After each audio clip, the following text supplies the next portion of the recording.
Después de haber hablado de la dicha de los cielos en la pregunta 249 del Catecismo Mayor de San Pío X, ahora veamos la pregunta 250. ¿En qué consiste la infelicidad de los condenados? La infelicidad de los condenados consiste en ser privados por siempre de la vista de Dios y castigados con eternos tormentos en el infierno.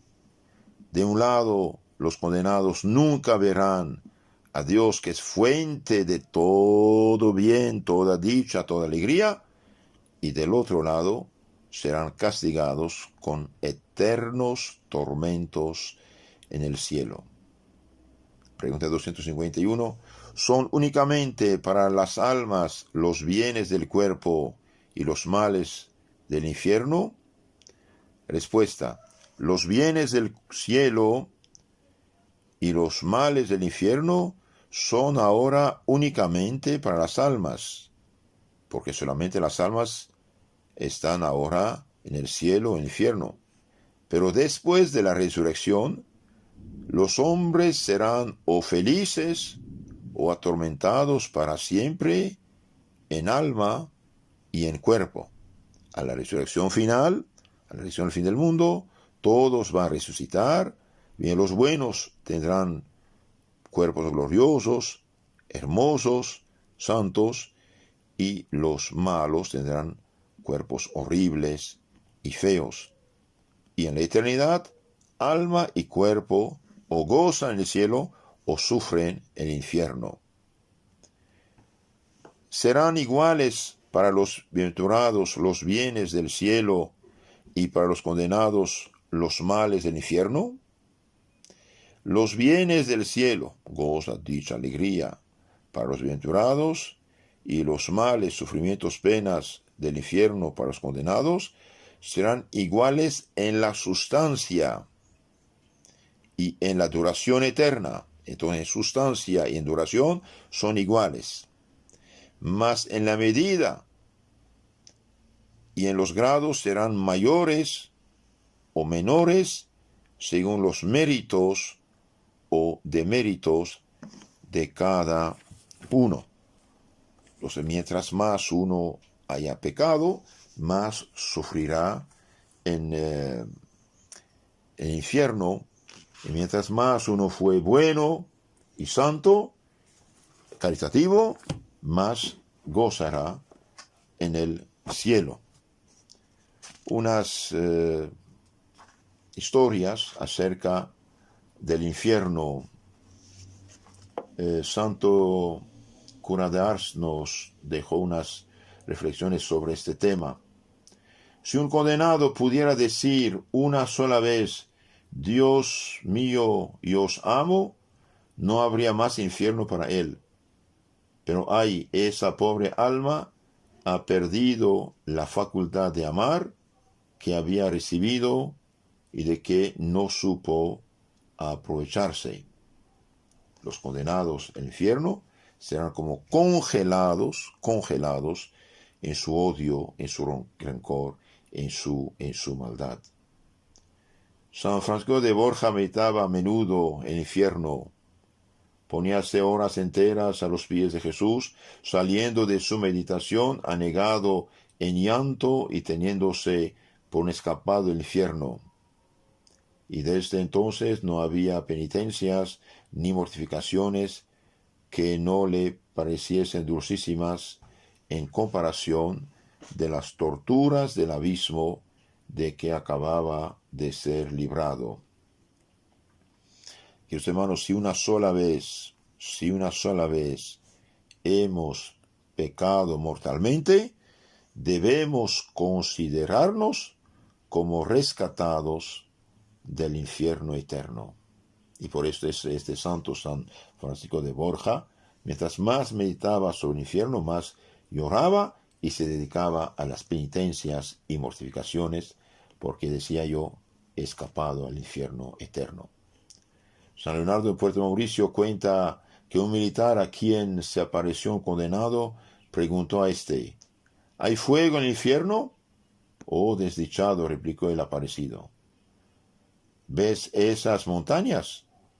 Si fuese de acero, se fundirían como cera el infierno. Sí, hay fuego, y fuego tremendo. Vio Santa Catarina de Siena un demonio y dijo que eligiera arder entre llamas hasta el día del juicio antes que ver otra vez tan espantable figura. Y San Antonio María Claret dice: si el hombre en esta vida viera una alma condenada o un demonio, haría directamente paro cardíaco. Algo horrible, algo horrible. Se lee en la vida de San Francisco Jerónimo que en Nápoles una mala mujer murió repentinamente. ¿En dónde estás?, preguntó el santo ante el cadáver, y abriendo los ojos desencajados, la difunta respondió con horrible clamor: estoy en el infierno y para siempre. Visitaba San Bernardo a un enfermo que no quería convertirse. El enfermo se retorcía por los dolores, gritando: no puedo resistir más. El santo se echó a llorar. Sois muy compasivo, tenéis un corazón muy sensible, le dijo el enfermo, cuyos dolores habían ido disminuyendo. Mis lágrimas son por vuestra alma, hijo, replicó el santo. Me la figuro cayendo en el abismo de los tormentos eternos y gritando: no puedo resistir más. Cayó el santo y volvió a llorar. Aquel corazón duro se ablandó, el enfermo hizo una buena confesión y murió en la gracia de Dios. Cada vez que San Francisco de Asís veía a una fragua, un hierro candente, se acordaba de los tormentos que los condenados padecen en el infierno y derramaba copiosas lágrimas. No sé cómo podemos sosegar viendo tantas almas como lleva cada día el demonio consigo y callarnos. Santa Margarita de Cortona, a la edad de 7 años, se quedó sin madre, descuidada en su educación por su padre, que había contraído nuevas nupcias. Se entregó a una vida disoluta, perdiendo la pureza e inocencia de su alma. Dios tuvo misericordia de la pobre pecadora. Un caballero de Montepulciano, cómplice de sus desórdenes, murió en una reyerta, y descubierto providencialmente el cadáver por Margarita, a quien guió una perilla que tenía. Al ver el cadáver desfigurado, hediondo, comido de gusanos, llena de espanto, se puso a pensar en la suerte infeliz de su desgraciada alma. Y acercándose del grave riesgo que ella misma corría de caer para siempre en las terribles llamas del infierno, deshaciéndose en llanto, formó el propósito de cambiar de vida, reparar el escándalo y hacer penitencia. De rodilla, vestida con un saco y una soga al cuello, llorando amargamente en la iglesia de Laviano, pidió perdón al pueblo que había sido testigo de sus pecados, como otra Magdalena. Solicitó el hábito de penitente de la Tercera Orden de San Francisco. Lo consiguió al cabo de 3 años de continuas súplicas, y después de más de 20 de increíbles austeridades, rigurosos ayunos y incesantes lágrimas, en los que procuró reparar las ofensas inferidas a su divina majestad y traer al camino de salvación a muchos que se hallaban entregados al vicio, murió abrazada con el santo crucifijo. Un gran siervo de Dios vio subir su alma al cielo, quedando incorrupto su cuerpo. Así muestra el Señor su misericordia a los que temen los rigurosos o los rigores de la justicia divina. Queridos hermanos, por muy grandes que sean nuestros pecados, hay perdón, con tal que haya arrepentimiento, penitencia y conversión y confesión sincera. Cuenta San Carlos Borromeo que hallándose en éxtasis Santa Catalina de Siena, la oyeron decir: Señor mío, ¿cómo voy a soportar que los que han sido hechos a tu imagen perezcan eternamente? Y se ofreció con tal de permanecer en caridad a perecer ella sola y obstruir con su cuerpo la boca de aquella mansión.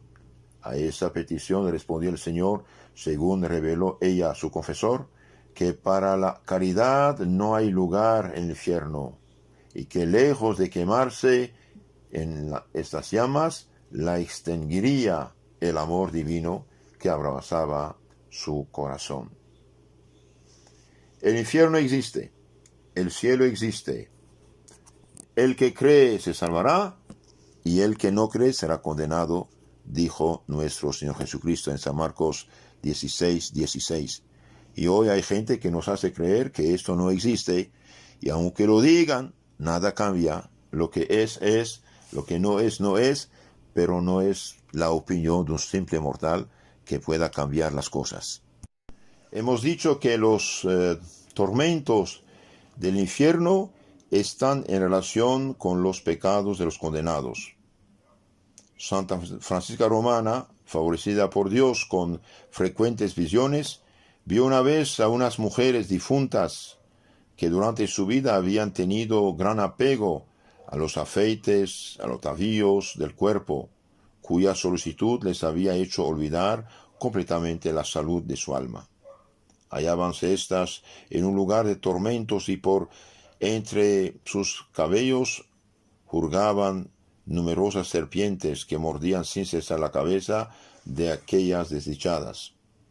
Habíales sucedido a esas mujeres lo mismo que a aquel rico Epulón, que habiendo pecado mucho de gula durante su vida, tuvo que sufrir en el infierno horribles tormentos en el paladar.